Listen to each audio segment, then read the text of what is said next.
WNOV 860 and W293CX 106.5 Milwaukee.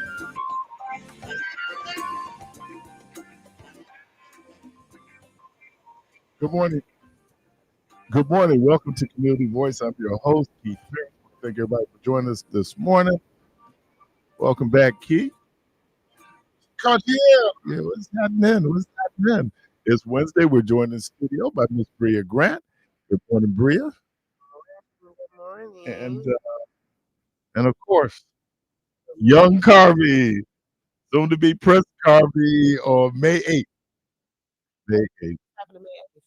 Birthday. Oh. Yes, keep having a show. Very much why?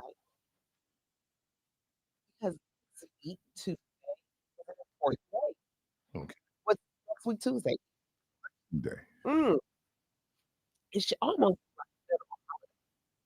people should take time off on election day. When we talked about science in other countries of the world, election day, holiday. We were in Panama, and it was election day on a Sunday, and no one was at work, and you couldn't buy liquor. And so it makes you go participate. Well, you ain't got no choice. You don't have anything else to do. So you go into the stores and you see this yellow police tape around the liquor cart. It was so cool because I think we flew in that Sunday. Yeah, we flew in Sunday, and so I agree with you. I think that I don't know why we do it on Tuesday as opposed to Saturday. Now I know Louisiana does their primaries on Saturday. There's some states that do primaries on Saturday. That's a pretty big ballot. I've already voted, and it's a lot to vote for. A lot of judges. Yeah, Keith. I was thinking about you the other day because Miss Aisha Carr is going to call. She's the board director for NPS in 4th District, and she's going to speak on her position. And I'm just kind of like, he voted already. He voted too soon. But Not really. I hear you. I hear you. I think it's going to be interesting dialogue. I think some of the folks who some things confirmed that my choices were right. Okay. I'm just saying. So yeah. I mean, that was a lot of stuff. But we do have a couple things this morning. I would just encourage. We have well, first of all, let me thank everyone who participated in the Spring Candidate Forum for Community Brainstorming Conference this Saturday. There was a really nice turnout of candidates running for city office, county office. Surprised at the number of county supervisor seats that are unopposed. In fact, it was interesting that one of the candidates said, "I know nothing about politics, I look forward to serving because there was no one running against her in her district, which I guess that works. That's cool. But it was a very interesting dialogue. Great turnout. We have in studio with us today uh, the alderwoman from the 6th aldermanic district here in the city of Milwaukee, Alderwoman Lele A. Cox. And so she's going to talk with us about a couple of things. One, she's a candidate for 6th district. Uh, WNOV is in the 6th district, and then we have some voter information. I think is really important as it relates to the ballot. Being mindful to watch the ballot, what's on the ballot, and let her speak to her experience. You know, if anyone who if anyone has visited MLK in the past 10, 15 years, you can see the transformation, particularly if you've grown here in the city of Milwaukee. And that is the 6th district that Alderwoman Milele A. Cobbs has represented for a number of years. Good morning to you. Morning. Let me tell you what's so funny, right? Because my 13-year-old, she grew up in this way. And I remember once the kids were playing, communicating in a house, mocking people. So she was the alderwoman. She said, "Good morning, everybody." No, I didn't. I need to know you are standing in. I said, "Baby girl, who you playing like?" She said, "That's Alderwoman Cox." So it's so good to have you in the studio with us this morning. Thank you. Thank you for having me. And I feel remiss if I didn't have to, that I actually got that as a kid from my Oh wow! yeah. Election control. And Andrea cousin Priscilla. Mhm. And they were talking about that they were PKs because when they were little, they would back out and Yeah. campaign, right? Yeah. It's the importance of planting seeds in children. Yeah. You don't really realize it until you become an adult how those seeds have influenced you and led your path. Which share with us your history, your resume, your experience while you're running for this reelection. All right. History, one way, in Milwaukee, also was in Florida, Irvine. Went to Round Bay, first, Raven, then went to Riverside first in high school. Went to HBCU, Fisk University in Nashville, Tennessee. Majored in business and English. We came back to Wisconsin. I got an interview, Madison Law School. We graduated from law school and started a consulting firm where I managed campaigns for everything from congressional election campaigns to election yesterday from consulting, for some businesses and some educational consulting. Opportunity came to run when I was 25. I was the first one to win for what was in the 10th district. And I lost the way I really won that. But played around and help in community and in politics and continue to consult for other campaigns. And then ultimately, when I was 30, I had the opportunity to run for the district that I was born in, for the majority of my family still crazy. And in 2008, I ran for the 6th district, and I've had the pleasure and the honor of representing the area ever since. Wow. So what was that? I was trying to calculate about 15, Yeah, in April, it'll be 16 years. 16 years. Wow. Are you the longest serving office person? Now, currently, Murphy is Well, besides, he's been stepping on down. over 30 years, Mhm. yeah, but he's announced his retirement. Bob has been up to 20 years. Yeah, yeah. So he has a term ahead of me. So, but I am the longest serving African American on the council. And I told you it's kind of funny because when I came, I was the youngest person out of the 15. And I hold the record for the youngest woman ever elected to Milwaukee's Common Council. But it's crazy to go from being the youngest person, period, to now being one of the most seasoned. Years, right? Yeah. It's other people older than me, but they haven't been that long than me. We hear this narrative often about folks who serve in positions for a long time. And so here, help us understand the importance of holding positions, and Mhm. particularly when the people put you back in place, right? Right. Um, what's the significance there? I think institutional knowledge is critical. What I learned is so we're legislative government, so we make laws, we make ordinances, and resolutions and things of that nature. So having a knowledge of what has worked in the past, what didn't work in the past, the arguments they used against us, the things that they used as roadblocks, all of those things help to make the journey in the future easier. And what I know is when you don't know the institutional knowledge there, it is the battle is that much harder to get things accomplished, to improve people's quality of life. One of the biggest things we do is allocate resources and figuring out how to battle for a budget and how to get things done and get money to go to the stuff that your community really needs is a hard battle. But once you've been there, figured it out from relationships, network, and all of that, it's a little bit easier. So if we had term limitations like they do in some places, Mhm. I just think our community wouldn't, because by the time you garner all the respect, network, the knowledge, all of that, it'd be time for someone new to come in and also redistrict. I think that we do redistricting every 10 years, and we have to battle for that to make sure that we have adequate representation. But if you have a basic redistricting and you don't understand the importance or the battle, that's harder too. So I do think it's some issues with that. But let me say this: I don't care if you've been there 30 years or if you've been there 4 years. If you're not doing the work to help improve the quality of life of the people you serve, then people have the right and they should vote for whoever they believe will do that for them. So I don't think that just because you've been there a million years that you deserve to stay there. I believe that people earn the right through their work to be able to be of service to the people. Absolutely.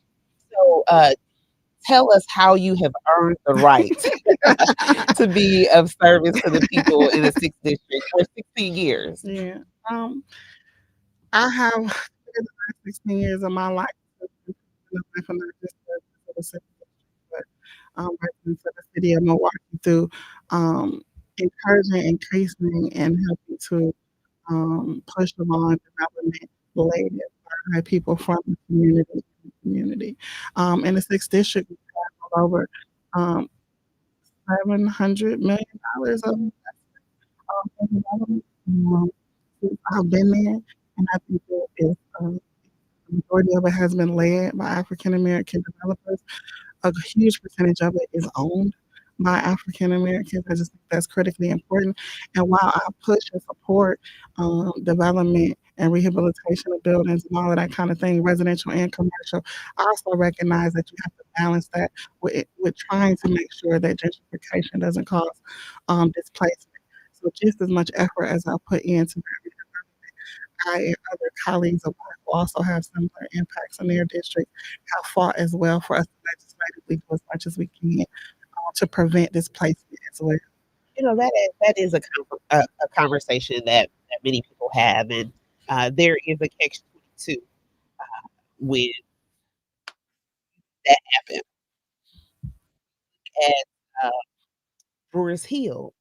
I Mm. remember as a child, Brewers Hill, it wasn't necessarily safe for auntie lived near there, and now the homes are $100,000 or $100,000 a year. This transformation is beautiful. It's a beautiful transformation that community members have, that you're pushing, or people are being pushed further in inner city. But what do those neighborhoods actually look like? Who are the residents? I it's a mixture in Forest Hill, but I do think it probably is predominantly Caucasian, but it's a mixture. I know that for a fact. I think people's greater concern in neighborhoods like Halyard Park, Yeah. which were intentionally built by working class African Americans, not for the thought that, oh, my husband a whole lot one day, but in the family. And so the intent is never to benefit from the increases, but to be able to retain a whole neighborhood or community for their intention that they built it for. I think that, and Hyde Park is still majority African American, but sales happen every day, and the market is what the market is. I think that one of the things that Alderman Perez, Alderman Stamper, all who abut downtown, who've been impacted by the gentrification that could cause displacement, have fought for through the years is we do have an anti-displacement plan.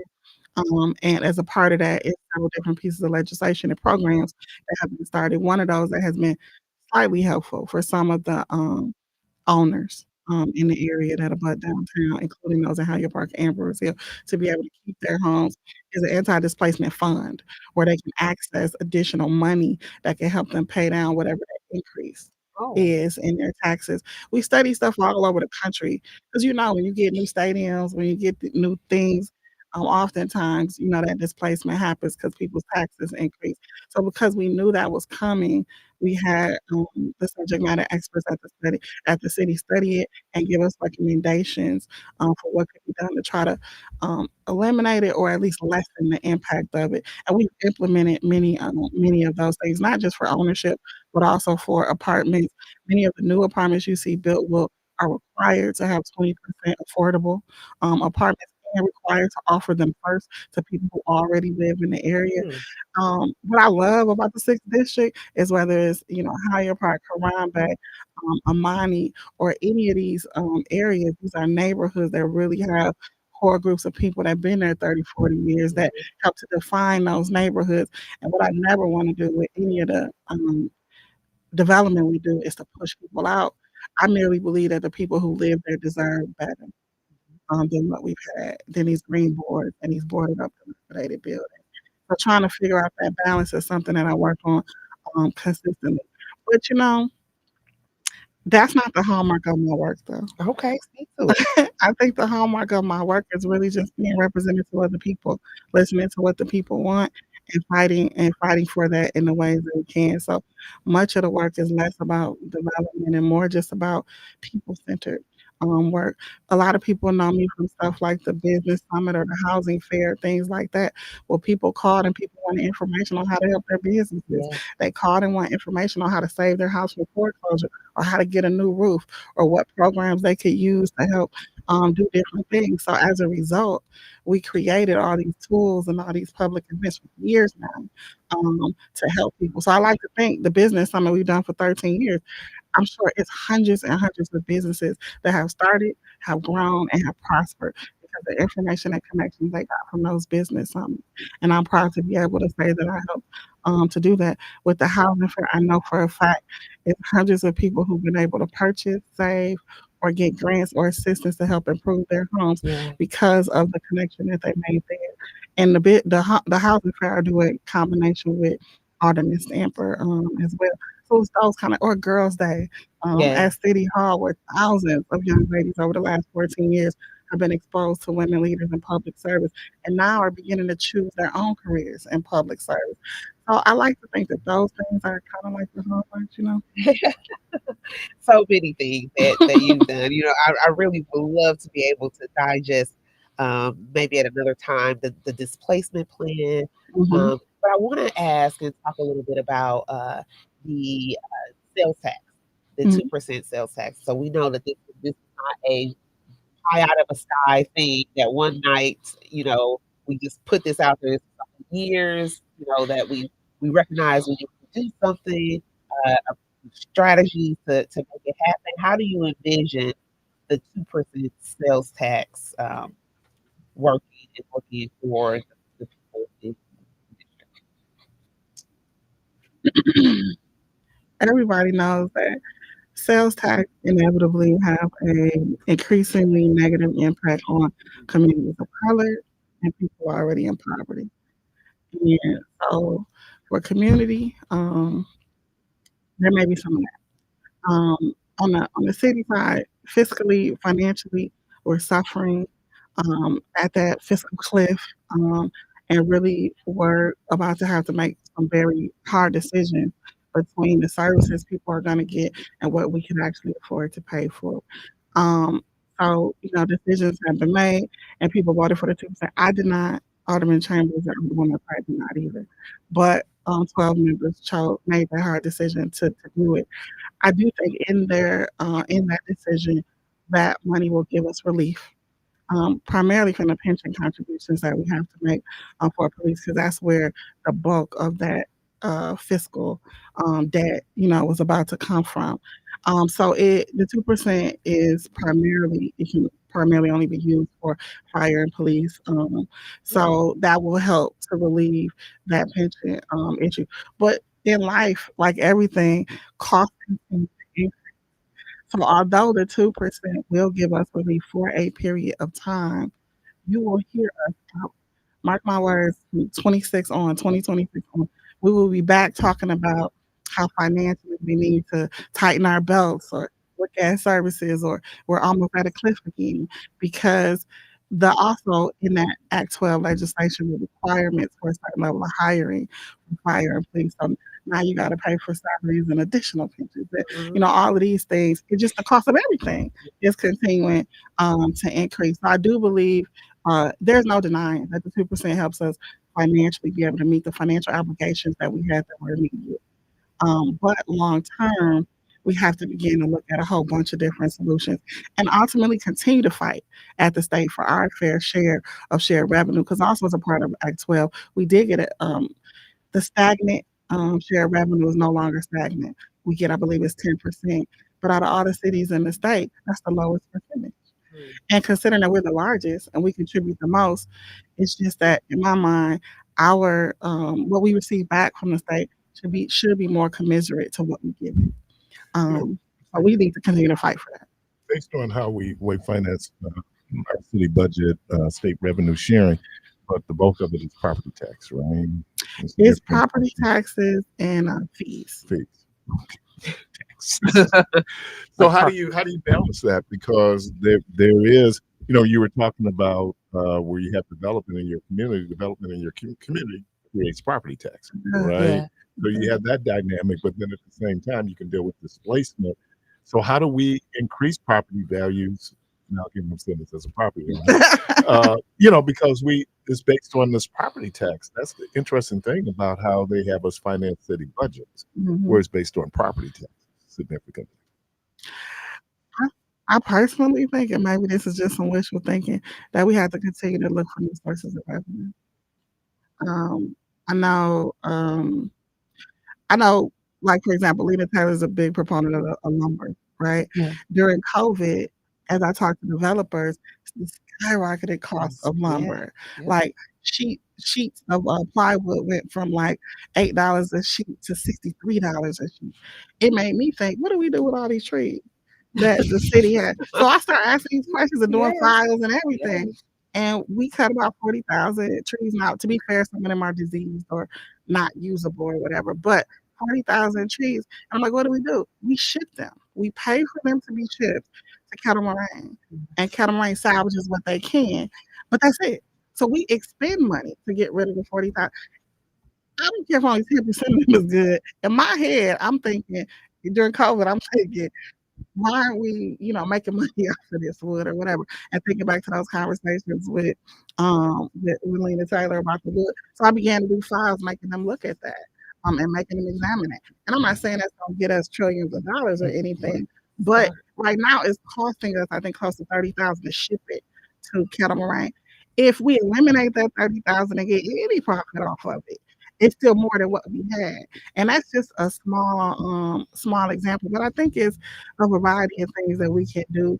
It's just gonna take time. It's gonna take, energy. I think we should rely more on workers and asking them about efficiencies they see, and things that we could do that could eliminate some of the expenditures that we have as a city. I think it's a whole bunch of stuff that we can look at. We recently had a study done by the Public Policy Forum and by Ernst & Young, sponsored by GMC, that gave a list of a whole bunch of efficiencies, stuff that we could purchase in concert with the county, services that maybe we could do in concert with them, as well as stuff that we could do as a city that could garner additional revenue, whatever. I think those things have to be looked at. So it's a continual battle. It's not a one thing. It's not like one piece of legislation is going to solve us financially. Most importantly, though, I think that I agree with the African American Roundtable, that we have to look at participatory budgeting, because at some point we're going to have to decide which services that we're paying for or not, and at what level we're willing to pay for them. Now, the 15 of us could sit there and judge that, but isn't it more important to know who the people who are receiving the services, what they think is important? You know what I mean? I might want to pay for some service that is not what the 40,000 people I represent think is the greatest priority. Maybe I need to be hearing from them more about what they think the greatest priority. And it's some stuff we spend money on that people, if they knew, probably would be like, why are y'all spending money on that? I don't even care about that. And so I think it has to be more communication on those lines too. But as far as balancing the property taxing, I think the market will do what the market will do. There are areas that will increase in value due to what is going on in those areas. And based on the uniformity clause at the state, we have no ability to differentiate what our tax levels are. Was that the tax code? Right? Yeah, Yes. everything has to be taxed the same. I wish we could look at those areas that are impacted Right. by gentrification and cause of displacement and say, hey, in these areas, we are keeping the tax level commensurate. Or I wish we could say, like they do in some cities, if you're a senior, your tax level stays the same. Or if you're within a certain income level, your tax level will stay the same.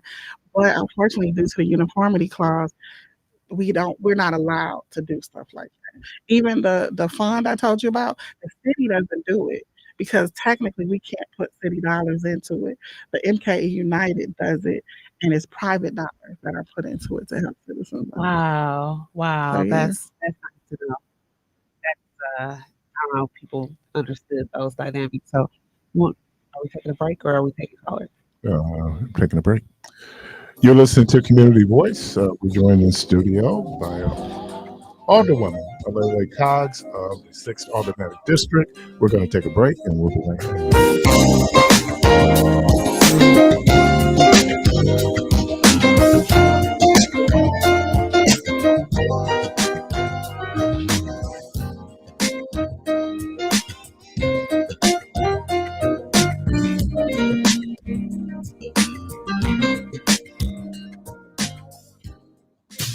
March is a great time to honor women who have paved the way for their community, and Martha Love has done just that. As a founder, community activist, political organizer, and labor leader in Milwaukee County for over 37 years, Martha has shown her love for Milwaukee and passion for seeing the community thrive. Be sure to celebrate her story during Women's History Month.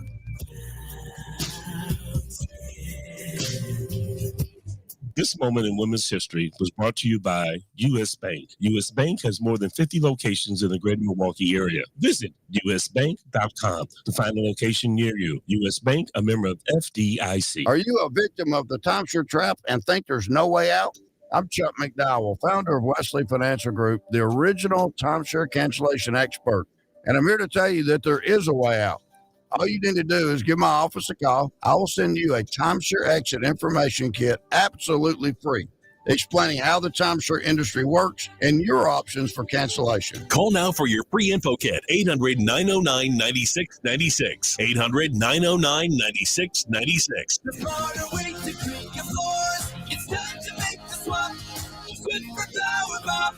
Introducing the new Swiffer Power Mop, the all-in-one tool that gives you a mop and bucket clean in half the time. The solution's built right in, so no heavy bucket, and the pad has hundreds of scrubbing strips to get deep into grout. Don't mop harder, mop smarter. Swiffer Power Mop. Swiffer Power Mop. On April 2nd, Milwaukee Public Schools is asking you to vote for a permanent 30% property tax increase. At a time when Milwaukee families are feeling the pinch financially, it's the wrong time for a tax increase. Students and families deserve accountability. We need a comprehensive plan from MPS with real solutions, not just a new tax. Vote no to 30% on April 2nd. Paid for by CFC Action Fund as an in-kind contribution to Enough is Enough. Vote no. Are you ready to take your self-care routine to new heights? Introducing Birdsong, your one-stop destination for all natural body essentials. Now open at our brand new location, 7123 West Greenfield Avenue. That's 7123 West Greenfield Avenue. Come check out an extensive collection of body oils, shea butter, soaps, hydrating lotions, refreshing shower gels, and enchanting incense. For more information, please visit Birdsong. online.com. The Wisconsin Home Energy Assistance Program end of the season is approaching. Don't miss out on benefits and help with your WE energy bill. Just go to keepwarmmke.org. It's made it easy for you to schedule an appointment. You may also call 414-270-4653. Don't delay. Call us today. Again, that's 414-270-4653. Or visit us online at keepwarmmke.org. This is administered by the State of Wisconsin Home Energy Plus program. You're listening to WNOV 860 and W293CX 106.5 Milwaukee.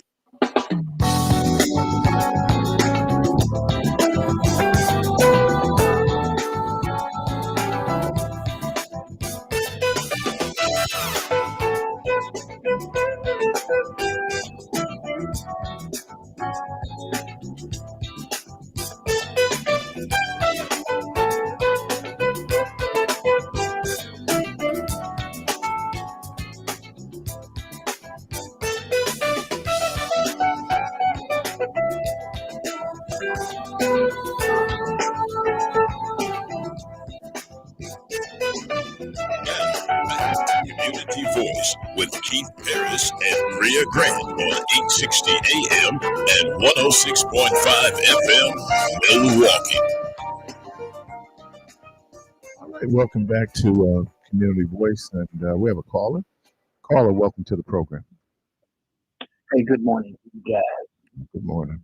Hi, and good morning to the alder person, Good the morning. alder lady.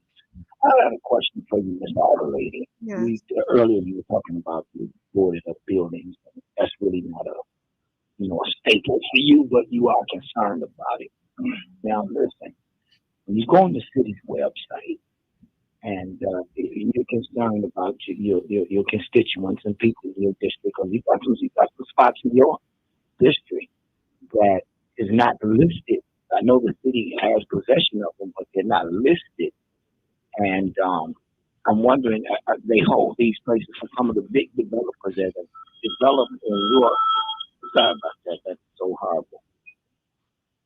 Developed in your area, up and down 3rd Street and around that area, investors. And I want to know, why is it that a building, you guys got the scope of work on a building, you might ask, say $8,000 or $15,000, but your scope of work is 60 or 70,000, 100,000. Now, do you know, Miss Alder person, that you could go buy your own house at 80,000? Why do they do that? Is that because of they've been doing it for a while, even before the stolen equity, the equity theft deal when you take a house? Why is that? Why is the scope of work that high if you really want to give people a chance to own back in your community, your constituent, which definitely will be your constituent? And I'm afraid for you, because I'm thinking that they're going to sooner or later run somebody against you, and that those people are going to make sure that you go away, and then you will enjoy this 2% tax like the rest of us. I'm thinking that's going to happen. So why is the scope of work so high on these properties? Appreciate you, man. Thank you. Let me start with the end. I don't enjoy the 2% tax. I did not support it because I knew how hard it would be for somebody to buy. But it's here now, so I got to pay it like everybody else. But I will also say I have not had the luxury of being unopposed ever in the 16 years that I've done this. So there has always been somebody challenging me. But I am up for that challenge, and I hope my work shows enough that people will come out and support on April 2nd. Having said that, I would have to bring DCD, Department of City Development, here to explain their logic. But I am told that those scopes of work are done by folks that they send in, staff people that they send in to assess the level of work that is needed, generally speaking, to get it up to code. Meaning, even if we sold it to you and didn't tell you the scope of work was 60,000, at some point you may have to have inspections, You may put somebody in there, and then something might go wrong, and they might call the city to come and inspect. You are going to be expected to be up to code. And what they're putting, what they say, I'm not defending it. I'm not saying it's always accurate, but what they say is the inspection stuff is to make sure that the house is up to code. So that's what they do. Realistically, though, I know that some of the work you can do yourself, some of the work you have friends and family that can do that don't require a subject matter expert. So the person they have might be for a professional planner, but doing your life component. You know what I mean? That kind of thing. So I do think increasingly BCD is becoming more understanding of the fact that much of the scope of work could oftentimes be done with sweat equity and trying to level out the value of that sweat equity as well. So yeah, that's what they say. It's about the code. But again, I'm not here to defend what those numbers are. And as far as like what's listed, I agree with you. It's crazy that so few of the properties we actually own are ever listed at one time. So one of the things I do is anybody interested, residential, commercial, and some people in this room know it because I've done it with. If you say you're interested in something in my district, let me know. We will email to you the spreadsheet of every single property. I don't care if they say they hold it for somebody. I don't care whatever. We'll send you the whole list. And if it's specific properties you have an interest in, we will help walk you through dealing with DCD about trying to access that property to see if it's possible to do or not. I've even done that with folks when they see something on the demolition list that they interested in that they will be willing to invest in. So we've been able through the years to pull stuff off the demolition list for people to be able to purchase and rehab it or take it out of a deal with some developer because somebody needs to own or occupy it or something like that. So my number is 414-286-2994. That's 286-2994. And my email address is mcogs, that's COGGS, at Milwaukee.gov. I'm serious about getting the property into the ownership of folks from the community. And I don't think anything DCD does should be a barrier to helping make that happen. The Facebook inquiry, great Wednesday morning. What are the boundaries for the 6th Automatic District? The 6th District is primarily we go no further south than Juneau, no further north than Hampton, no further east than Dawson, which is a block from Humboldt, and no further west than 27th Street. But it zigzags all in between. Caller, welcome to the program. Morning, everyone. The Mormon Cause, I wrote a list. I'm gonna go through it. You are the best. I don't expect you to answer everything. I'm here to run down as quickly as possible. You are the best. I love your machine because I don't have to always call and talk to you because I know you're busy. I can leave a message and everything I ask for is taken care of. The prostitutes in this district need to be gone. When I go to work in the morning, I should not see prostitutes and then children on the corner waiting for their bus. What area? There's too much. For the prostitutes, what area? Make your pick. No, hold on. Be fair. She's saying 11th and Atkinson and where else? Kent and Atkinson, 11th and Atkinson, 12th and Atkinson. All right. Okay, for years. And the police tell me, oh, we don't go after them because they run from us. I said, you know what? You need to earn your keep. Let me go on with my list because I don't want to take up too much time. And with there's too much red tape, too many huge hoops, too much corruption in the home repair division. I have a lot of horror stories that I'm not going to go through right now. And you mentioned about the seniors and then their property taxes being frozen. If older people, or that's what our elected officials do. If they can't change the law, isn't that what they're supposed to do? They're supposed to be able to change the laws for us. And e-notify, I do respond to surveys, and I am on e-notify, so I get all of your emails. I appreciate you, and I'm voting for you. Thank you. I'm going to hang up and listen. All right. Thank you for the call. So I'm gonna try to answer them. I'll start backwards. Just so people know, to e-notify, you can go on Milwaukee's website, milwaukee.gov, and sign up for different notifications via email in different categories, but you can do it from my district. And for residents of the district, you haven't received e-notifies from me for a few months because during election time, it's a blackout. They do not allow us to mail, to do emails or anything like that that's close to more than 49 people. And my e-notify list is well into the thousands. So therefore, until after April 2nd, you won't then you'll receive e-notifies from me again. But it's a great way to be up on what's going on in the district and the city. For the seniors and the tax, you're absolutely right. It is our job to fight. I have put forward legislation, I believe, or at least requests to our lobbyists to advocate for a change in the uniformity clause at the state level to either have an exception for a city of a first class, meaning of our size, because we're unlike every other city in this state, or to allow us to be able to make differential choices when it comes to taxes. I'm gonna be honest with you, the likelihood of something like that passing anytime soon is very slim, but it's the power I have as a legislator to try to make sure that that's continuously on the table as we continue to fight.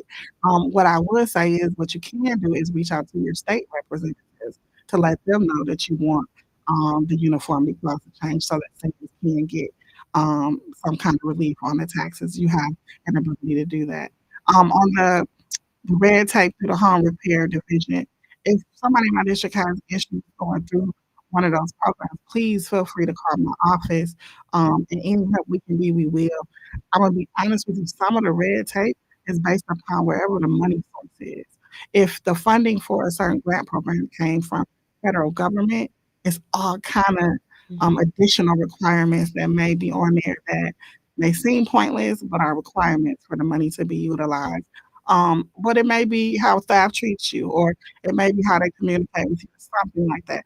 So any way that we can help to ease that, my office is more than willing to help do that. So let me know the specifics of what that red tape is would be critically important. But just also understand some of those rules and regulations we don't control. It's a part of where that money comes from and what those regulations require. When we got ARPA dollars, we put some of it into the existing programs that historically have been financed through other means, required all of those things. I did an amendment to the legislation to say, okay, but ARPA doesn't require all the same stuff as the other money. So at least for the youth in the program of the ARPA dollars, let's figure out a way to eliminate some of those barriers or whatever. So just trying to be creative and find ways for the money to get out there for the people who need it. But again, my office, give us a call, 286-2994. Any help we can be to help you go through the process for the home repair, we will. And the prostitutes on 10th and 12th and Atkinson, that is a continuous problem. We do a lot of neighborhood walks over here and have neighborhood meetings over there. That is something that rises to the top. I continue to work with NPD to try to address it. There are resources that are coming to the area with local organizations who help women get out of human trafficking and get out of prostitution that are coming right in that Atkinson area. That my hope is over time, it will have an impact, at least for some of those women over there. They're not very public about it intentionally because of the work that's being done, but they are in that area on Africa and Chrome. But I'm more than willing to continue to work with neighbors and police on that.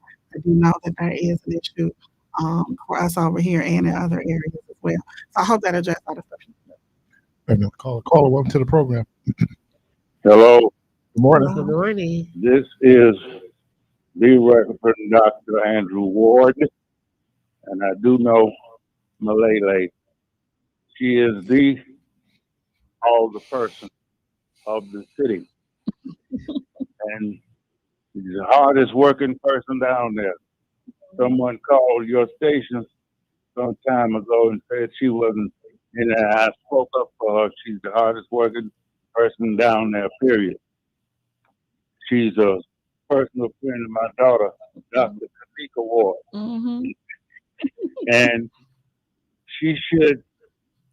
I have an issue, and that issue is they got to just jump in on property when somebody dumps on the city property, the homeowner gets the bill and the fine and all of that. They need to. And I called the alderman for the district, and the agent, the assistant answered, and they said that's the way the law is, and you can't bend it. If I had a big cleanup citation to do, and I did it, and then they come back with the little one, and I said after I did the big one, they should at least. I don't know what they cleaned up after I did the big cleanup, but there should be a way out of that. And from experience, if you appeal anything, it's called $25, and you always lose because I've been to a lot of them. And they don't discriminate on that. They get everybody. So you're wasting $25 for paying to appeal. You should be able to call the building inspector and tell them to back off of that. Yeah, I hear you. This is a complaint that we do get often. People getting dumped on, and having to take care of it. It is the law. I'm more than willing. In my district, I often advocate for owners who can prove, like somebody dumped and it had mail in it, and it had their address on it. So it's like it's obvious that this is not from my house. This is from these people's house.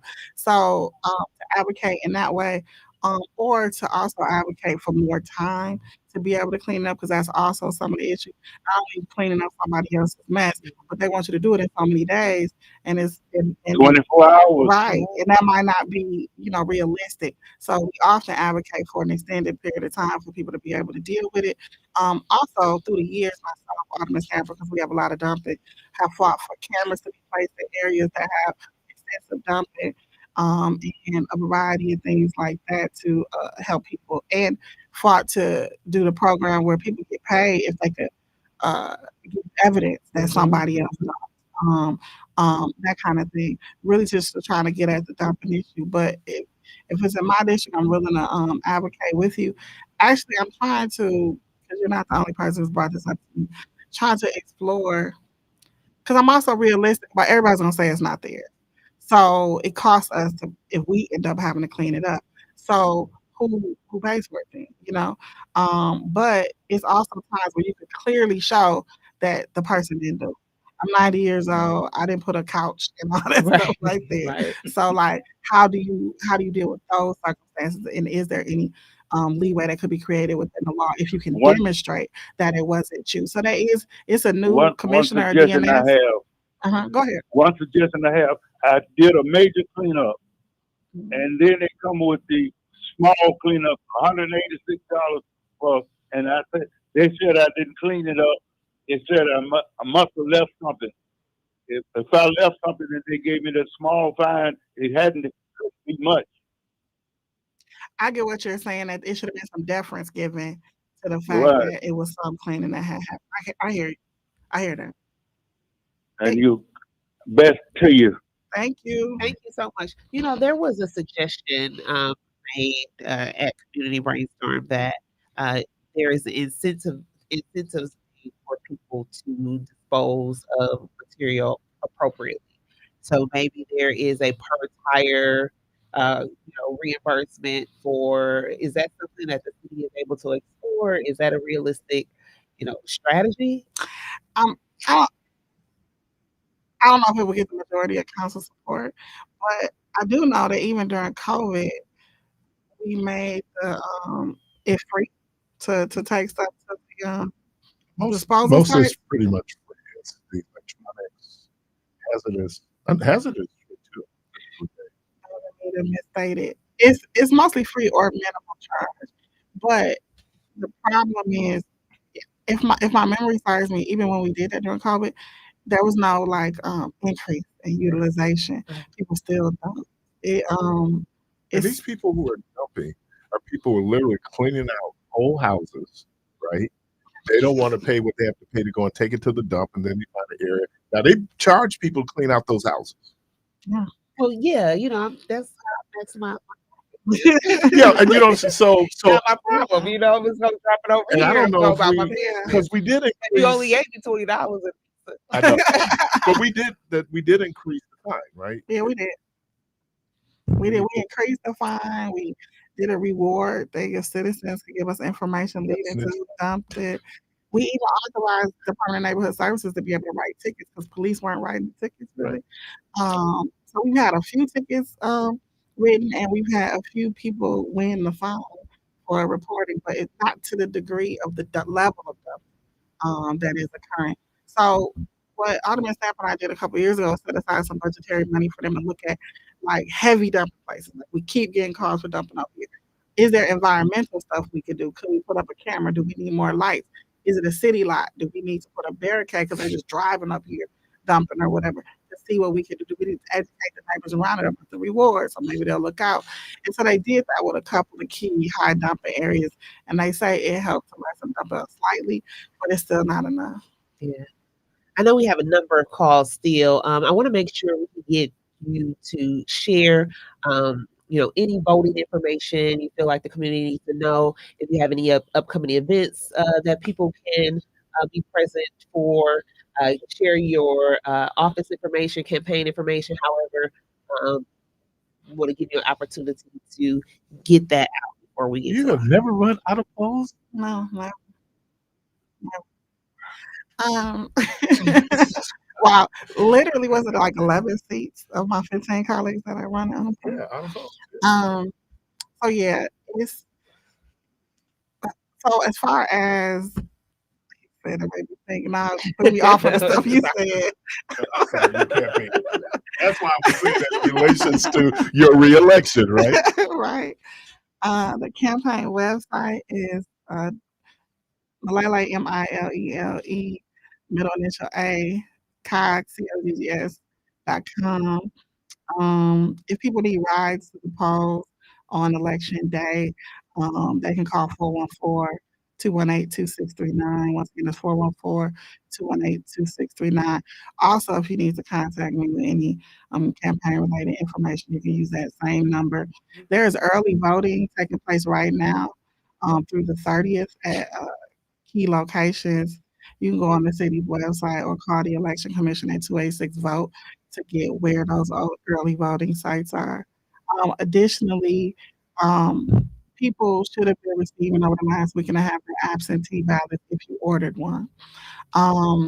Unfortunately, some of you may have read the newspaper article that said there have been a few wards that got the wrong absentee ballot. Ward 119 and Ward 115 had gotten the wrong ballot. It was brought to the attention of the Election Commission. They either remailed out or personally delivered out. So they say replacement ballots. If you already mailed it in and you know you live in those wards and my name wasn't on your ballot, call the Election Commission, let them know. Also, I just became aware an additional Ward 116 also had an incorrect ballot as well. So if you live in any of those wards, make sure that you have the right ballot, and it does have District 6 automatic on there. Additionally, beyond those are the wards we know about. Was also a ward in the 14th automatic district that had the wrong ones as well. But I'm just encouraging anybody in the city got an absentee ballot, please look at that ballot and the ward number and look at that envelope and make sure that the ward number and envelope, make sure that they match. And if they don't, if you have the wrong ballot, please call the Election Commission and let them know so that they can get you the correct ballot. We want every vote to count. We want everybody's intention with their vote to matter and to be counted. So as far as the campaign, we'll continue to work. Myself and Team COGS are out here working every day to try to get people to turn out, because based on the primary, it does seem like it's a really low likelihood of turnout. I think it's important that people exercise their vote, and I will hope that I've earned your vote as well. Additionally, I do have a fundraiser this evening. It is at the Bronzeville Kitchen and Lounge.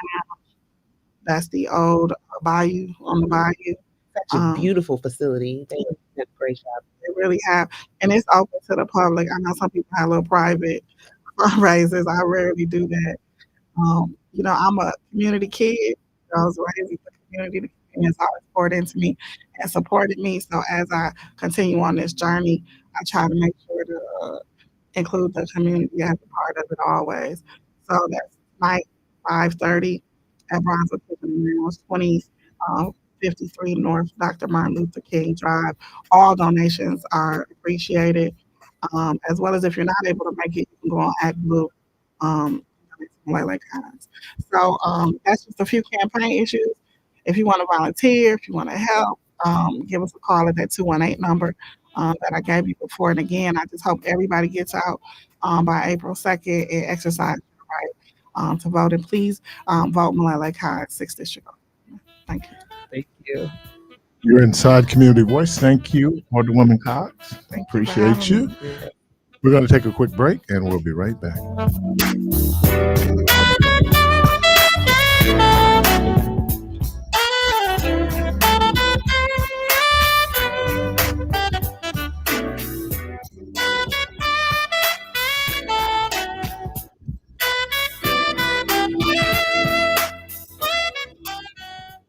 The Center for Teaching Entrepreneurship presents its third annual Big Head Soiree, Thursday, May 16th at the Marcus Performing Arts Center in the Bradley Pavilion. I'm Andrea Williams, and I'll be your host for this spectacular event. It's designed to salute the co-founder, Miss Radonna Rogers, as she loved to wear big hats, and this is one way we honor her. We will also celebrate and recognize the accomplishments of Milwaukee's leaders in entrepreneurial ventures. TTE was founded with the mission in mind to help young people understand business, financial literacy, and themselves, and how they can find their way into the marketplace and be productive citizens. We have found a great way to educate, stimulate, and advance what we're doing within this community. So ladies, this is the time to wear your big hat, and guys, your stylish fedora. You will be treated to a delectable dinner and the sounds of Soul Sirius starting at 5:30. The program will begin at 7 with more entertainment and the awards program. Tickets are just $75. Go to Eventbrite using BHS 24 or call 414-788-8104. That's 414-788-8104. This event will kick off the spring season, so don't miss it. This event is sponsored by Wisconsin Black Chamber of Commerce, U.S. Bank, Brewers Community Foundation, and BizStart. The Trump economy was a disaster for Black America. He prioritized the wealthy and big business, not us, giving them tax breaks while we got left behind. Under Trump, hundreds of thousands of Black Americans lost health insurance in the middle of a pandemic. And don't forget the division, the violence, and disrespect we faced while he was in charge. Now, he's coming after our voting rights. And if he's president again, Trump vowed to be a, quote, dictator who would get revenge. We can't go back. President Joe Biden and Vice President Kamala Harris are working hard for Black America. They sent $1,400 cash relief checks when they were needed most. Our wages are up. We've got millions of new good-paying jobs, and the cost of insulin is capped at $35 for seniors. There's more to do, but it's clear that on the economy, Black America is getting ahead with President Joe Biden and Vice President Kamala Harris. I'm Joe Biden, candidate for president, and I approve this message. Paid for by Biden for president. 2024 Soul Stirring Gospel Easter Band, March 31st, sponsored by the New Pitts Mortuary, located at 2031 West on Capitol Drive. Pick your tickets at 45 in advance, 50 at the door. On my way home, the Catch and Spirituals. Oh, the gospel for he's blessing me. I feel it in my feet right now. Baby, you better meet me there. Brunch at 1, the show begins at 4 p.m. The fabulous Lucky Brothers, my soul is a witness. I feel it down on the inside. Be right there at Abundant Faith, located at 7830 West Good Hope Road. Oh, Willie Rogers, we're going to a meeting on that day. I see them marching down the street. Come on in from everywhere, northwest, south. Oh, it's going down. There's a leak in this old building, Bishop Neil Robertson, and my soul has got to move. Don't you miss it. Call the New Pitts Mortuary, 414-447-6000. It's going down at the Soul Stirring Gospel Easter Bash. Oh, I gotta stop right there, Brian McIntyre. My feet got light. I feel myself flying right about now. Come on now, you don't want to miss it. Be right there in the house. It's going down. Come on now, Tiffany Jerry. Everybody know he's my friend. Oh, you don't want to miss it. You be right there. That Soul Stirring Gospel Easter Bash. That food is going to be yummy, yummy, yummy. I'll tell you, come on now, Reverend R.L. Bush and the Revived Son. Put the weight on me. Oh, not that kind of weight, because that food gonna Don't be so stuffed and pick your tickets up at the New Pits Mortuary. Tickets are also available at Knickerbockers at Mayfair Mall on the second floor. Hey, Milwaukee, get ready for a breath of fresh air with Community Heartbeat, your go-to show for health and wellness in our vibrant city. Tune in the last Friday of every month to join us on a journey toward a healthier Milwaukee. Community Heartbeat is not just a show, it's a movement dedicated to bringing our community together through wellness. Call in during our live show the last Friday of every month from 7 a.m. to 9 a.m. Share your thoughts on social media using hashtag Community Heartbeat, and let's build a healthier Milwaukee together. Black history is something to appreciate, celebrate, and participate. Play Ode is a mobile app that streams America's best Black-owned radio stations and podcasts from across the country. ODE stands for Our Digital Entertainment. Play Ode features music and entertainment for us and by us. Listen to WNOV The Voice Milwaukee on the Play Ode app. Elevate your radio listening and participate in supporting Black radio. Download PLAYODE or log on to odeaudio.com for info and insight. WNOV 860 and W293CX 106.5 Milwaukee.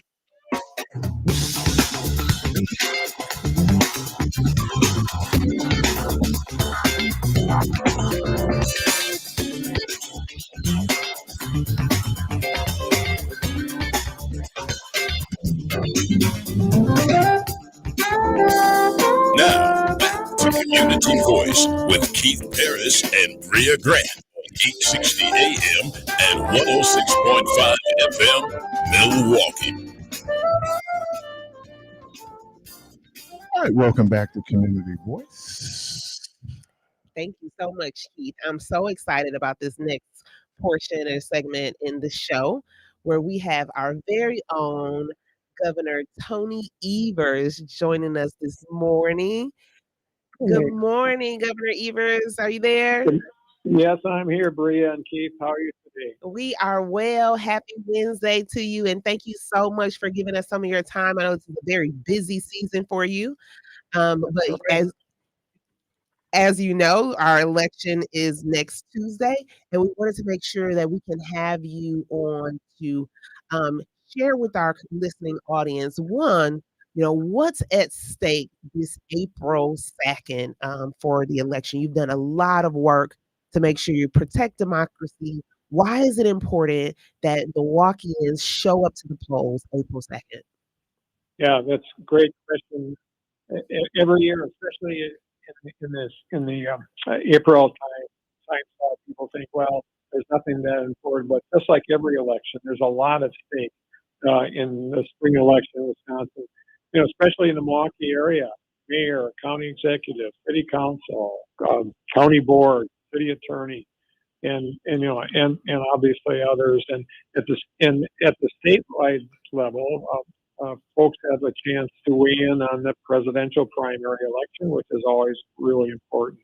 And so and then I know MPS has their thing going with making sure that their referendum gets passed. So obviously there are a lot of things. I will also say that there's two constitutional amendments on the ballot, and frankly, I have to say right up front, they're ridiculous. I plan on voting no, and I encourage others to vote no. Basically, the Republicans in the legislature took the opportunity. Usually what happens is they pass a bill, I either sign it or reject it. And they knew that I was going to veto them. And so they have the option of passing it as a constitutional amendment, and I have no veto authority over that. And so it goes on the ballot. And both of these constitutional amendments, are frankly pushed by some of the same folks who haven't figured out that the 2020 election really did happen. And so it's really important that people look at that.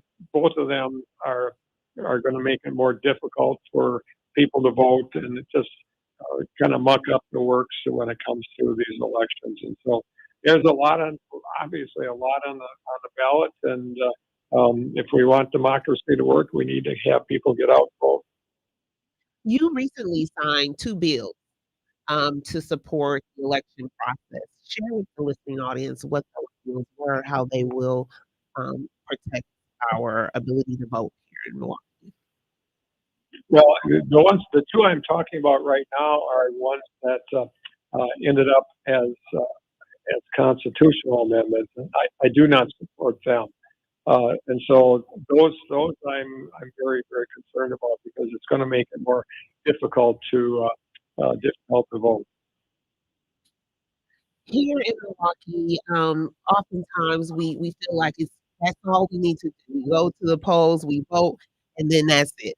What's the next step? How can we help um, move Wisconsin forward? What do you see as our primary barriers, and how can the community support? Well, that's a great question, Brandy.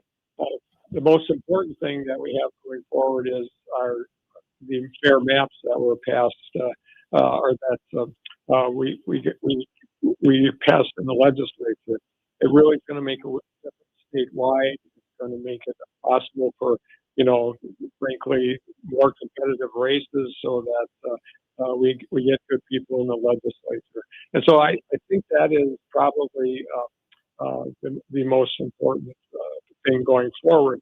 And in order to make sure that we have competitive races, we have to make sure. And this time I'm talking mainly about the races that are going to happen in the fall. But we have to make sure that people get out to vote. This is the most important one in my lifetime. Democracy is on it is on the ballot, and actually it's on the ballot here in April too, because of those two constitutional amendments that people have. So we have to get people informed and get them out to vote. So aside of voting as it relates to fair mapping, is there other things that constituents can do as it relates to maybe calling their elected, participating in any upcoming meetings? Are there any other opportunities for constituents to be engaged in this work related to having fair maps in Wisconsin? Well, obviously we need people to get out and vote, but I know, for example, in the Milwaukee area, the community brainstorming that is done is just because I've been able to participate in that. Just an outstanding way for people to sit down with politicians and policymakers and talk through some of the really difficult things that are happening in our country and our state. And it's always good to help elected officials or people that are running for office to get the information out. But absolutely, continuing to contact and be involved with what's going on in the neighborhoods and keeping elected officials holding them accountable. That's critical work and important work. I know people are busy in their regular lives, taking care of kids and whatever else, but at the end of the day, spending time making sure that people understand, the legislators and the people that represent you at the county level and the city level know what's important. So I kind of feel like we're at the lightning round here, Governor Evelyn. I know your time is limited, but I had another question here because we have a huge opportunity here in Milwaukee with the RNC being present as well. I guess what are some of the ways that Milwaukee can leverage on behalf of Wisconsin the presence of RNC? How can what do you see opportunities there? Yeah, that's a really good question. Because I know when the decision was being made, there's a lot of people that don't agree with the RNC in their policies are saying we don't want them anywhere near us. Well, the fact of the matter is it's going to be here, and it's going to be an economic boon for the city and the surrounding region, and frankly the state. And that is an important thing, but also people will have an opportunity to voice their concerns of some of the policies that the Republicans have, and obviously, from my vantage point, there's a whole bunch of them. And there'll be times that people that are concerned about what the Republican Party stands for have an opportunity to voice their concerns. And last question here, recognizing your time. NPS referendum with your background, your role, this is a heavy lift for us here in the Milwaukee area. We're having lots of conversations about it. What are your thoughts related to the MPS referendum here? Yeah, and do I believe that Milwaukee Public Schools needs more money in order to do the best job possible? The answer is yes, and if I was there, I'd be voting yes. But we have to put it in this context. All our public schools, Milwaukee in particular, have been suffering for decades under previous administrations that really held them back because they didn't provide their adequate resource from the state level. And we've worked hard to kind of catch up. We haven't caught up completely, and the district is needing some more resources. And so, our public schools are really, really important to the future of Milwaukee and the state of Wisconsin. We have to have them, and I understand during these difficult times, some people are concerned just about the money piece, but it's an investment. It's an investment in their children, and hopefully people in Wisconsin or in the Milwaukee area will feel the same way, that it's really, really critical to make sure that the public schools in the area have the resources they need. Thank you so much, Governor Evers. I'm going to give you a couple opportunities to have any last words. Anything else you want to share with our listening audience here? Well, yes, let's get out to vote. I mean, it's so easy to forget about things, especially in April primary, but those constitutional amendments are on there. Obviously, there's a huge referendum for Milwaukee Public Schools and all those other local folks. I've always felt that the closer you get to the people, the more important the government is, and that's local government. That's not necessarily the state government. Obviously, we play a huge role, but local politics, local government is really important. People need to get out and vote and value that as much as a presidential election.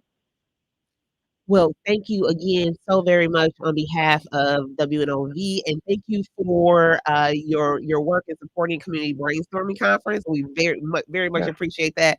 In my role as the Executive Director at Unite WI, thank you for your support with community health workers and the work around health equity in our state that you have championed.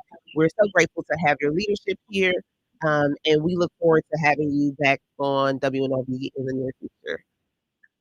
For sure, do that. And thanks a lot, Bria and Keith. Absolutely. Leon, that was exciting. Pretty tell me what they call me. Is that what they call it? Pretty tell me what they call me. I have to admit, I really appreciate the balance that Governor Evers brings to the administration. His demeanor is very poised, collected, and you don't see him operating out of emotions, which is what often incites some of the division we have. It doesn't allow for us to really build the relationships like we need. And he's just still an uphill battle. Some people will just have their issues regardless, and some are going to be intentional on finding common ground. And I have found that in Governor Evers in his leadership. So very grateful for that. You are listening to the Community Voice. I am your co-host, Bria Grant, and Keith Parris is with us as well. We're going to be back on the other side of the break.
WNOV 860 and W293CX 106.5 Milwaukee.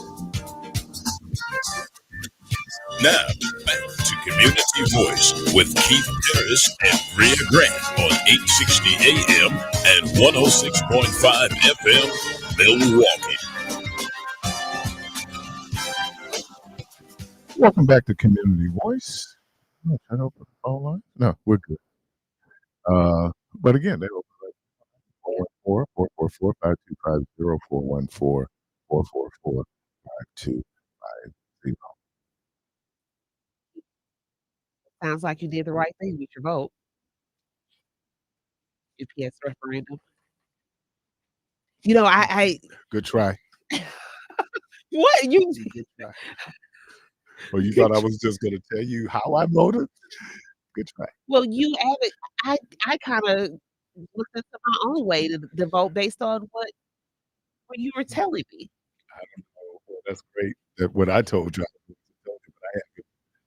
But Well, you were encouraging me to understand things about the oh no, referendum. I think that we have to look at the hard numbers and the facts.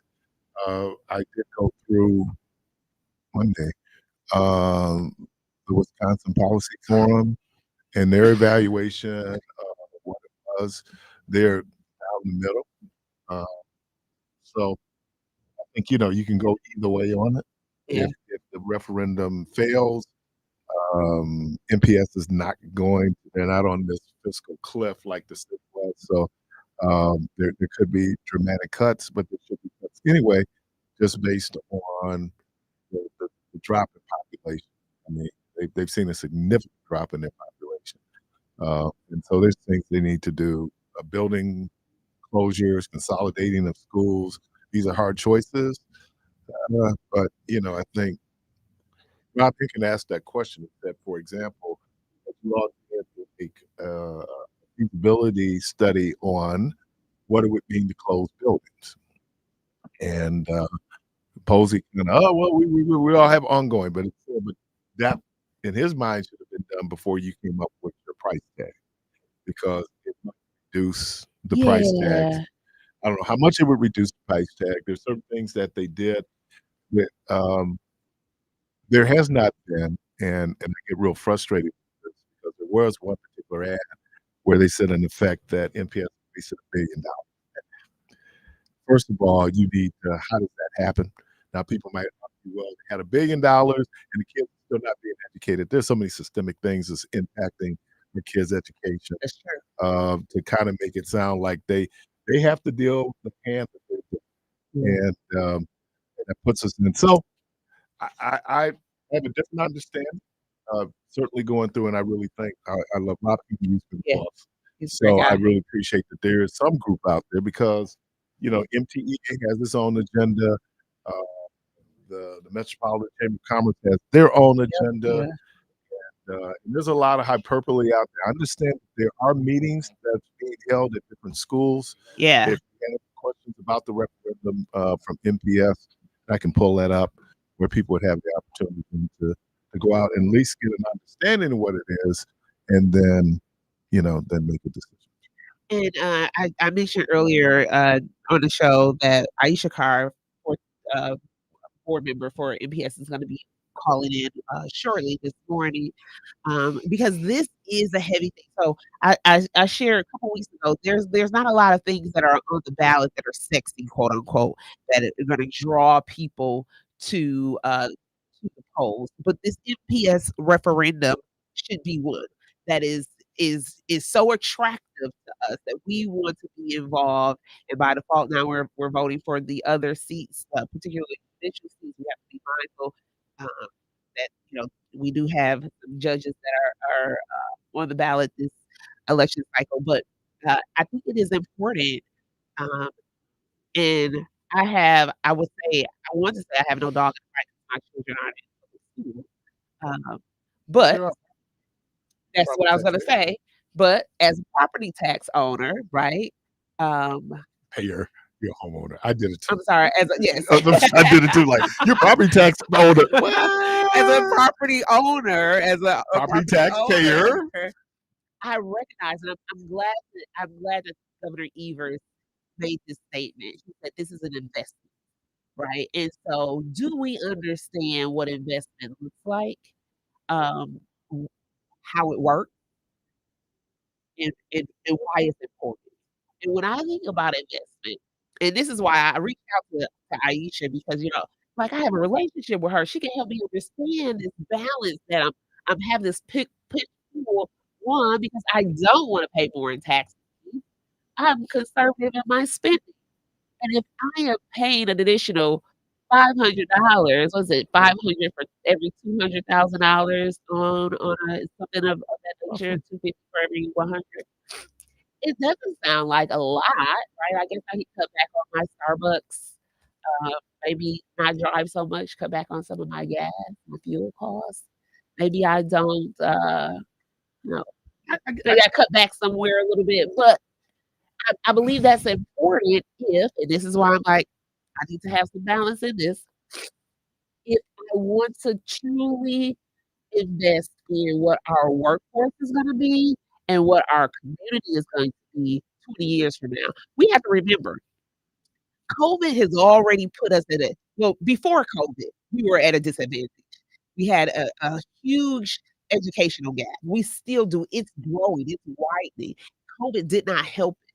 So how do we make sure that we don't have a society 20 years from now that we can do nothing with?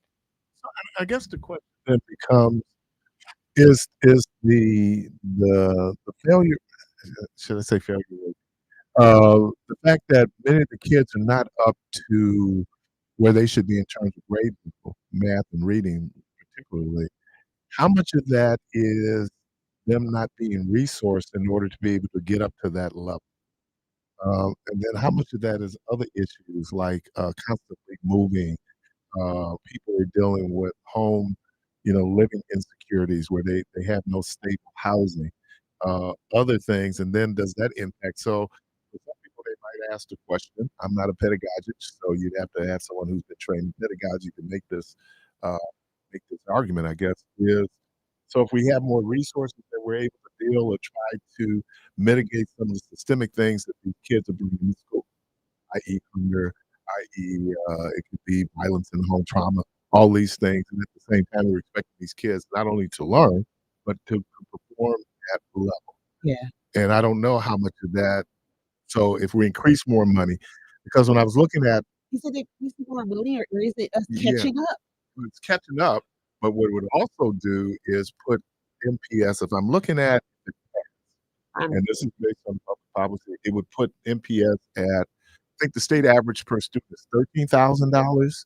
The highest per pupil of the largest metropolitan areas is Kenosha, where they're at 16,000, and Racine, and then Milwaukee would be at about 16,000 with the additional money. Now that's per pupil spending. That's averaging across all the money. Take the total number of students you have, put it in that greater amount. That's what the average. But we know that we're going to spend more money, for example, for a special ed student, right? We're going to spend more money than we there as opposed to maybe there's such things as a regular student. So I mean, those are questions that people have to ask. Anytime people hear, like you just, you have visceral reaction to, you're going to increase my taxes. And for some people, it's a no-go. But I think for some of these, especially older people now, whose kids are no longer Yeah, I understand. going to public school, at some point, somebody was helping foot the bill for your child to go through that public school system. Now, if you sent your kids to private school, I understand that, but the vast majority of their kids went to public school, and there were people who were paying taxes who might not even had kids in public school at that point. But because, as you just said, there's supposed to be a societal benefit from an educated population. And if we feel like that, the reality is for some people, especially people in power, is they could care less if you're educated. And I think that then that allows you to be more exploited because of the lack of education. And you see that and put you in a very difficult situation.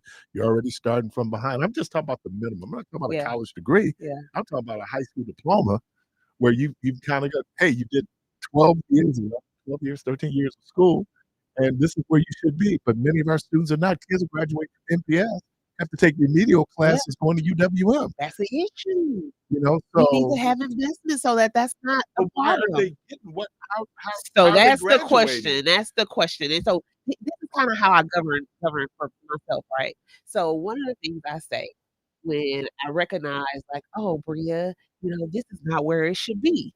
I say to myself, I ask myself, well, how have I been intentional on making sure the outcome I desire happens, right? So when I think about this NPS referendum, how have I been intentional on being present at board meetings, contacting my board director, being involved in what's actually happening in NPS?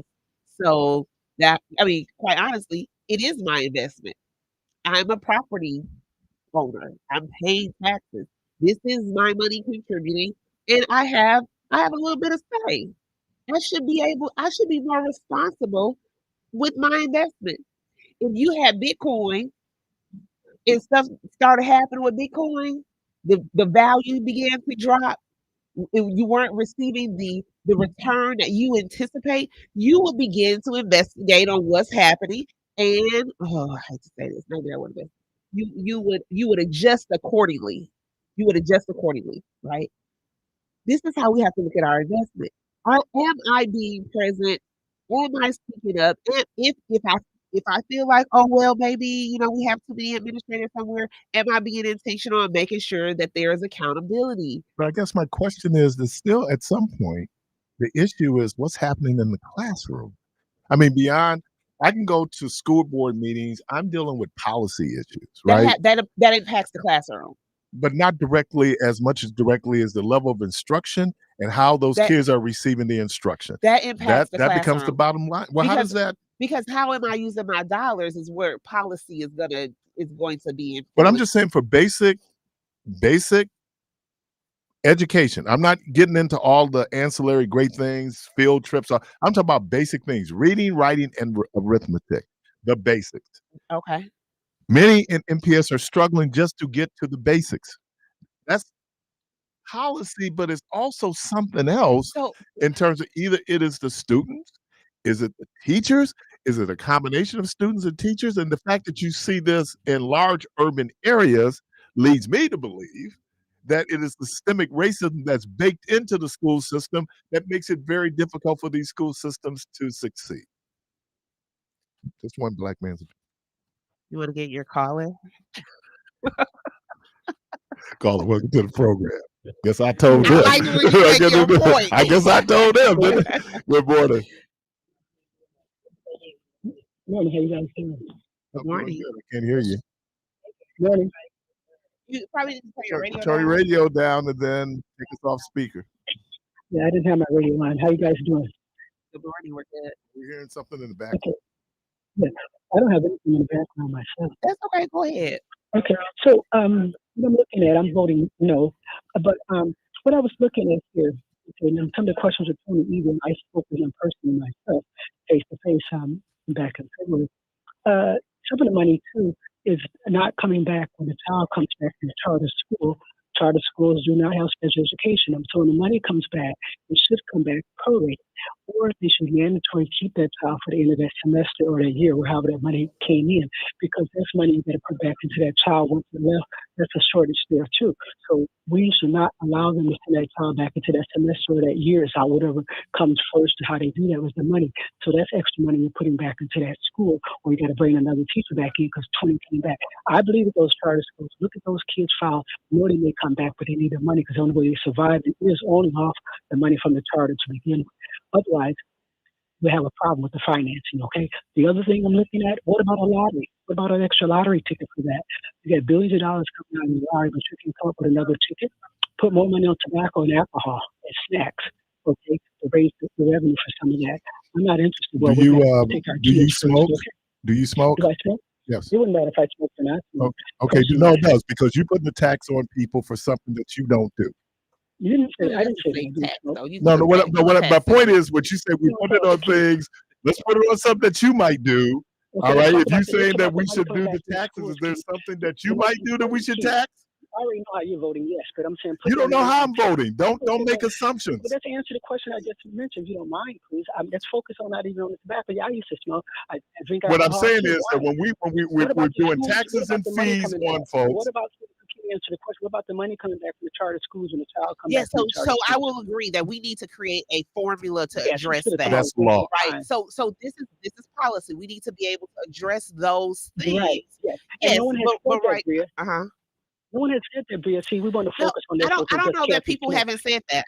I will disagree. I haven't heard anybody even calling on it. I mentioned to Tony Ebert, why don't the money come back? I personally went to lobby day. Why can't the money come back? The only reason why they're keeping those kids, they should keep them in there. I'm going to tell you another one, because they're in foster home, group home, they're in different facilities, and they need some more study. So don't take the child. If you look at his record and see you got a problem, you know you're going to send him back, but you need that money. That money should come back, or either prorated, a portion of that comes back. Now, if somebody don't agree with it, they don't think it should come back, they don't have special ed in those schools. Isn't part of that baked in the fact that, maybe I'm trying to understand it because someone tried to explain it to me, that's why you're getting paid less if you go to a choice school, because some of that money is still at MPS. So if that's true, now again, it's not the money. Now here's the same thing. MPS, when they're doing third Friday in September, it's based on all the kids. That's why it's mock chicken leg day. That's why all the kids are in school. MPS doesn't have to send any money back if that kid drops out of school. Okay, so if I took my kids to a charter school and it don't work out, and they do pay $2,100 and send them back to part of that semester, do the schools get that money back? It's not prorated. Charter schools are at a higher. No, it's. I don't think it goes back with them. No, I know it doesn't. It doesn't go back. Right, but MPS at the same. Well, that was put in place by Republican legislature to make sure. Hold on, to make sure that those choice schools could stay open. That's why I said because they get to keep the money when the student goes back to MPS. The money does not go back to them. Kids that they know ain't gonna make it. They're looking at the files and they're saying we're gonna take them because we desperately need the money. That need to be changed. Okay, put that on the referendum and let someone else say a portion of that money come back. I'm gonna tell you another. Being a landlord with a property that's valued quite a bit, you know what's gonna happen? I'm prorating that by how many tenants, and that's how much they're gonna pay based on what my taxes are gonna be with the city. I'm an investor. I'm not a poor person. I'm not looking for people who can't pay their rent. I want to raise it up. I know people right today here that their place is going to be already raised up. And some people are on a fixed income. They got to account for the money better than that. All right. Thank you so much. We appreciate the call. You're listening to Community Voice. We're up on the break. We'll be right back.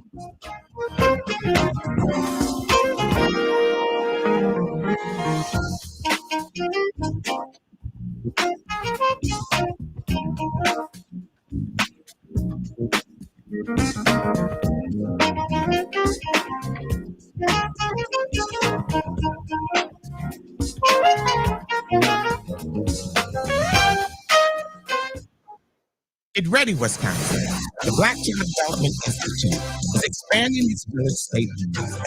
Join us for an unforgettable evening of celebration and empowerment at our gala on Saturday, May 4th, 2024 at the Hilton Milwaukee City Center. Tickets are available for $150 per person and sponsorship are available. Adorn yourself in formal African attire as we celebrate this momentous occasion and the growth of our village.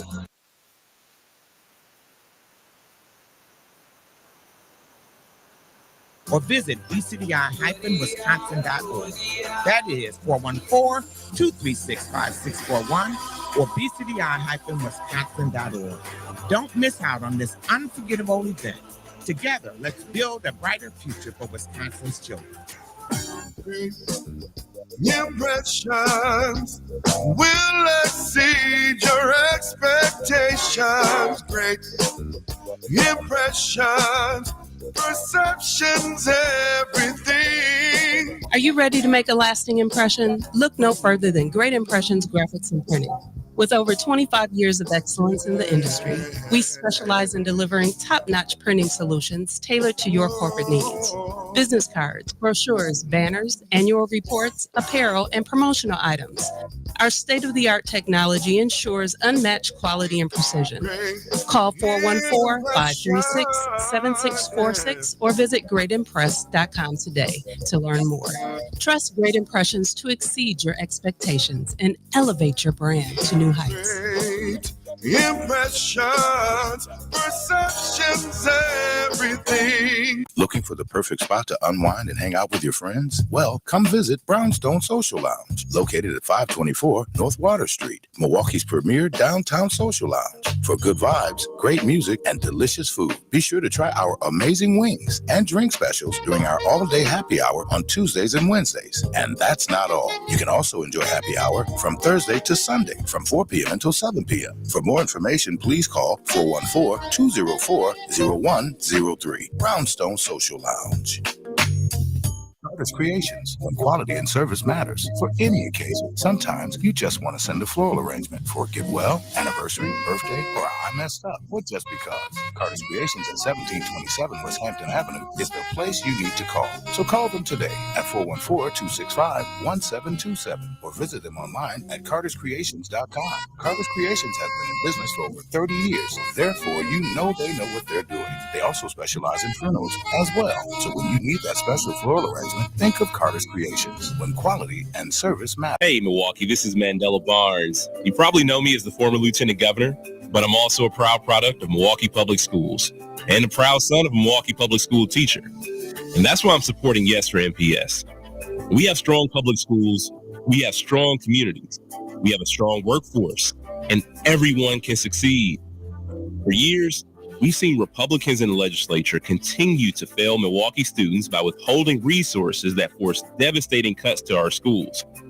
This referendum is our chance to stand up for our kids and provide them with the opportunities they deserve, and say yes to their futures when so many have told them no. If the referendum fails, consequences for our children, our parents, our educators, and for the future of our city will be dire.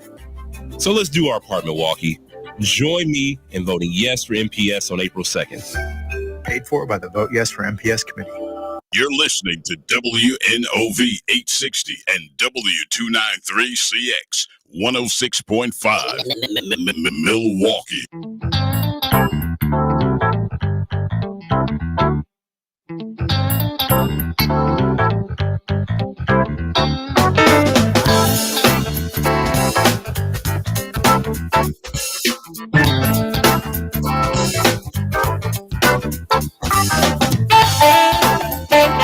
Now, Community Voice with Keith Parris and Bria Grant on 860 AM and 106.5 FM Milwaukee.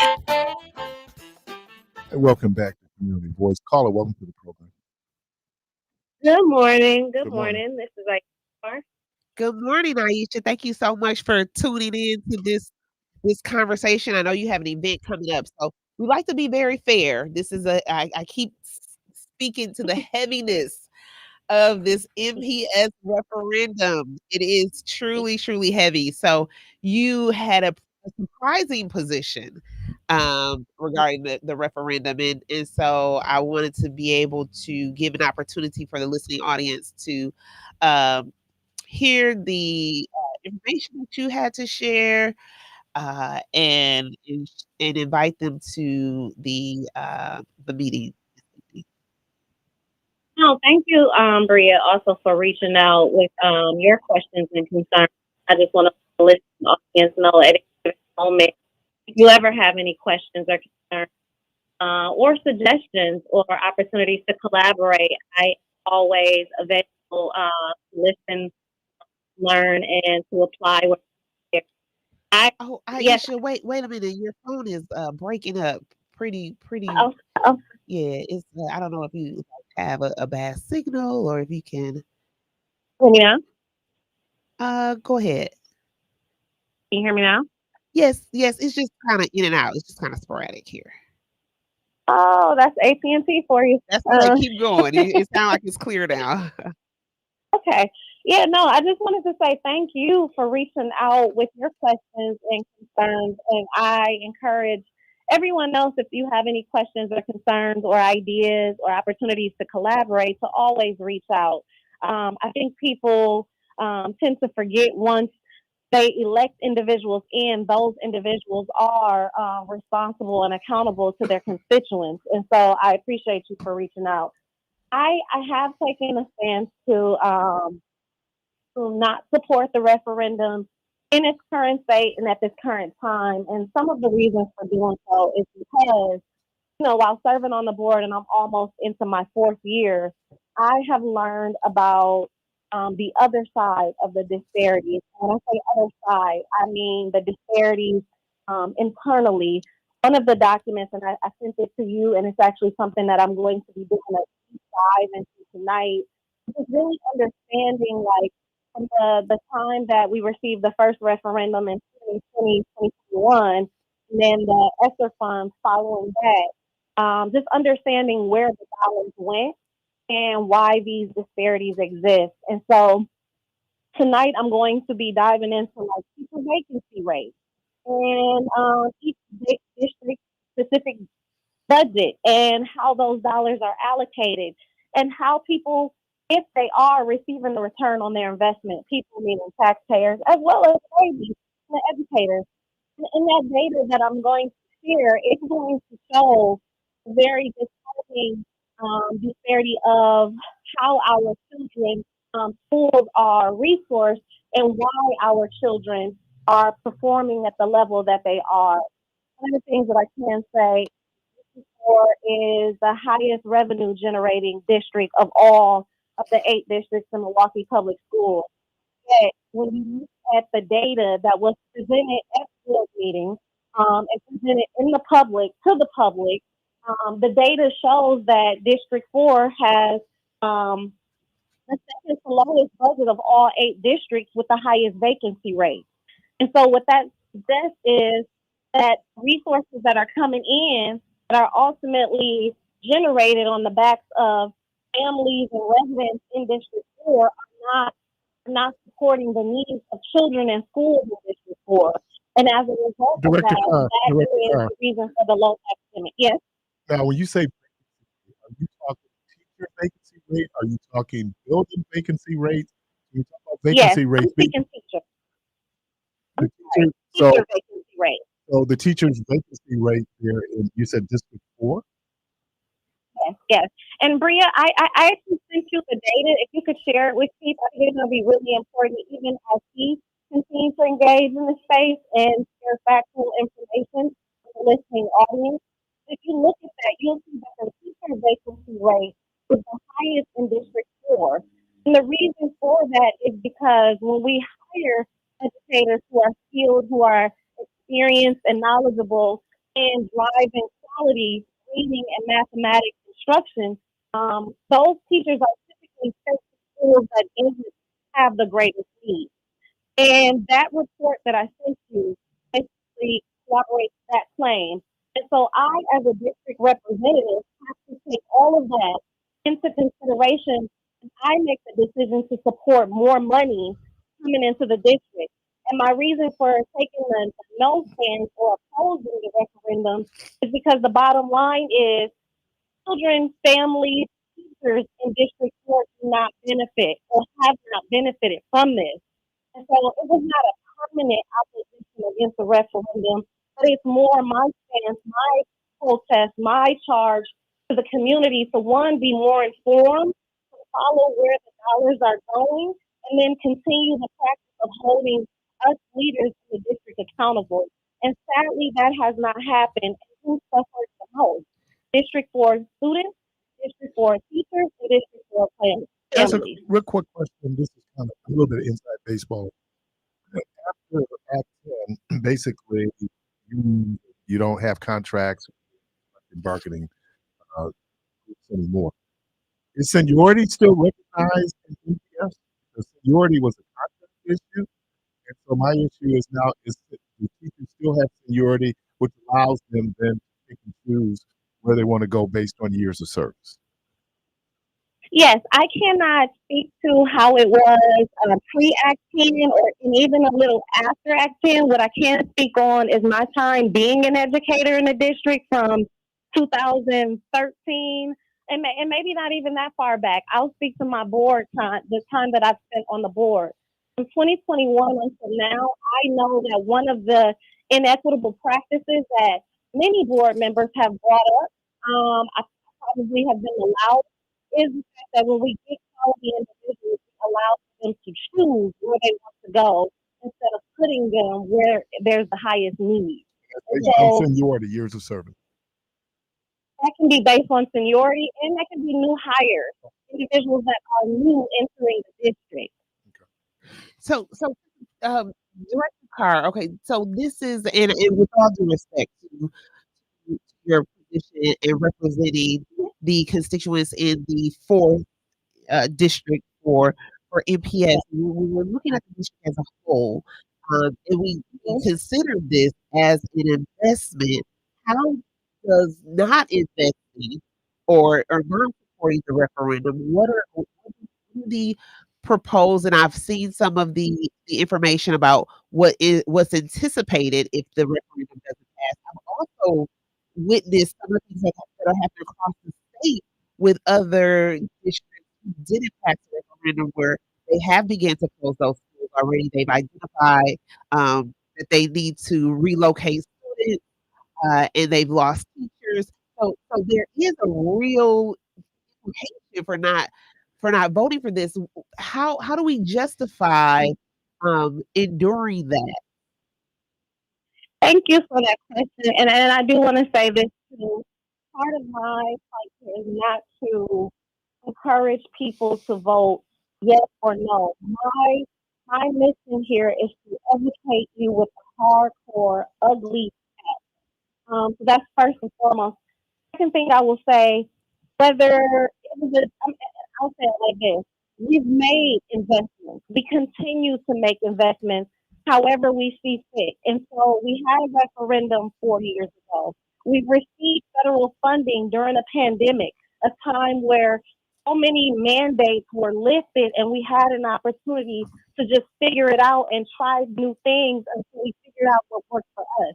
In my feasibility study proposal, I propose that we explore different innovative approaches to our instructional model while also intentionally and more aggressively engaging the community. We like to talk about there being arts or there not being arts or gym or music offered.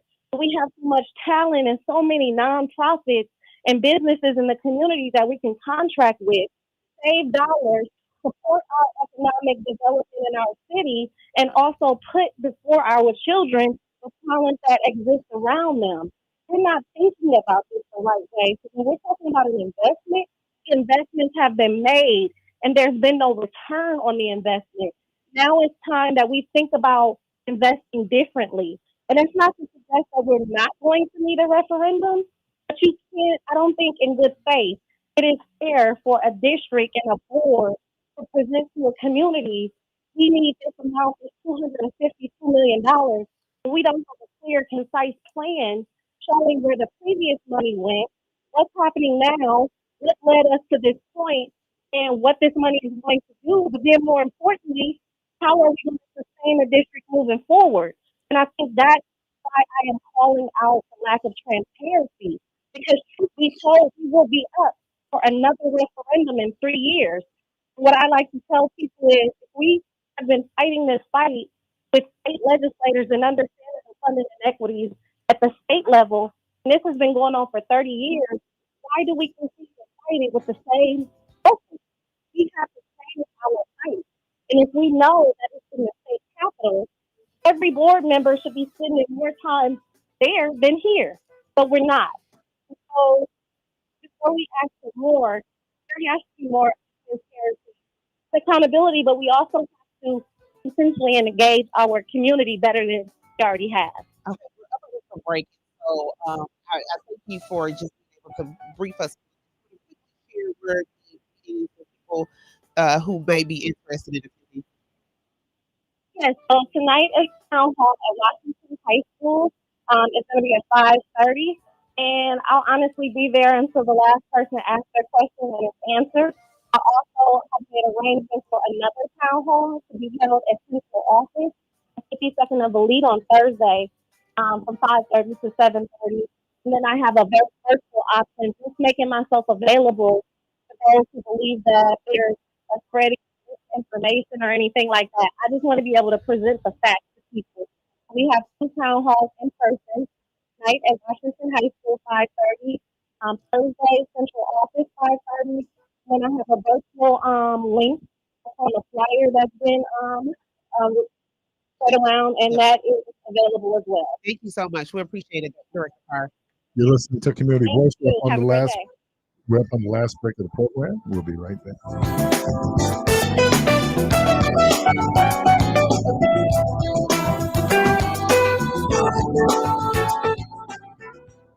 Milwaukee. This is Michelle Bryant, your host to Say Something Real.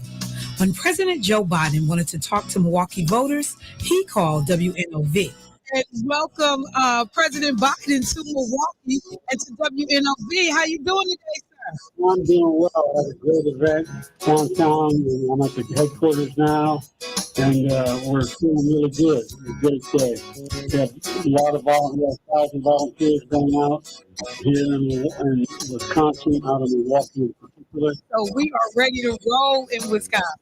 I'll tell you what, God love you. Wisconsin, you win it all. For up-to-date election information, keep it locked on WNOV, 860 AM, 106.5 FM. Milwaukee, we are about to enter one of the most important election seasons of our lives. 2024 is going to be pivotal. Here at WNOV, we work to ensure that our listeners are informed, knowledgeable, and engaged. On Tuesday, April 2nd, tune in from 3 to 8 p.m. for another edition of Election Central.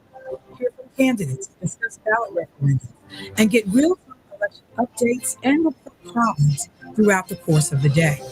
We are ready, and you should be too. Election Central on WNOV 860 AM 106.5 FM, sponsored by Soul Pulse. On April 2nd, Milwaukee Public Schools is asking you to vote for a permanent 30% property tax increase.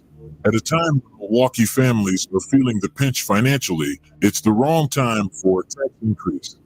Students and families deserve accountability. We need a comprehensive plan from MPS with real solutions, not just a new tax. Vote no to 30% on April 2nd. Paid for by CFC Action Fund as an in-kind contribution to Enough is Enough. Vote no. Increasing taxes while families are paying more for everything from gas to groceries is wrong. Milwaukee voters should oppose increasing property taxes by nearly 30% in order to provide increased funding, yet again, to Milwaukee Public Schools. They've already wasted nearly $1 billion in new taxpayer funding, and now they want more? They don't even have a plan on how to spend it. Enough is enough. Milwaukee voters should just say no. Paid for by Enough is Enough. Vote no. Habari Ghani, voice of the community, found on WNOV 60 AM, 293CX 106.5 FM. I'm Kwaku Asi, better known as Milwaukee's favorite psychologist. Mayumbu Upendo. This show will air every Wednesday from 11 to 12. We will talk about all things mental health. When you need a healing for your mind, body, and soul, come to Upendo. WNOV 860 and W293CX 106.5 Milwaukee.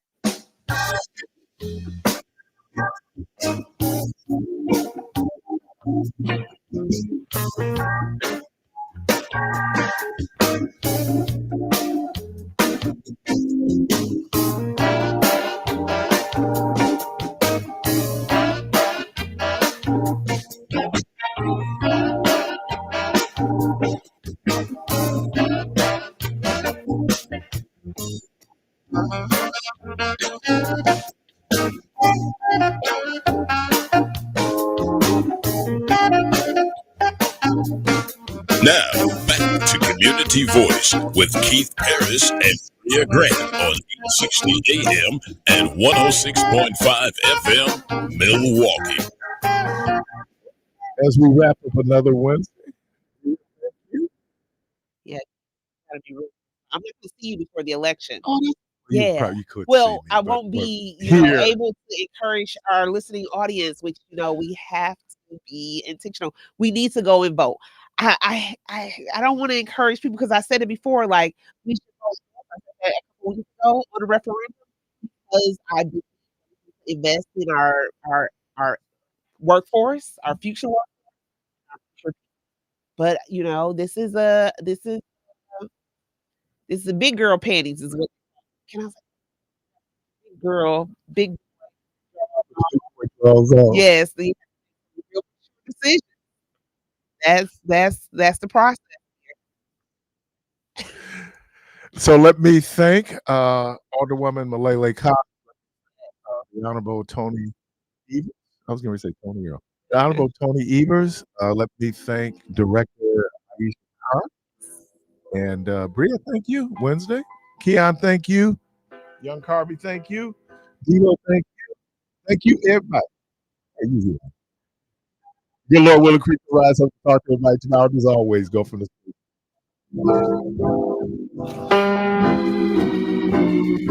Father,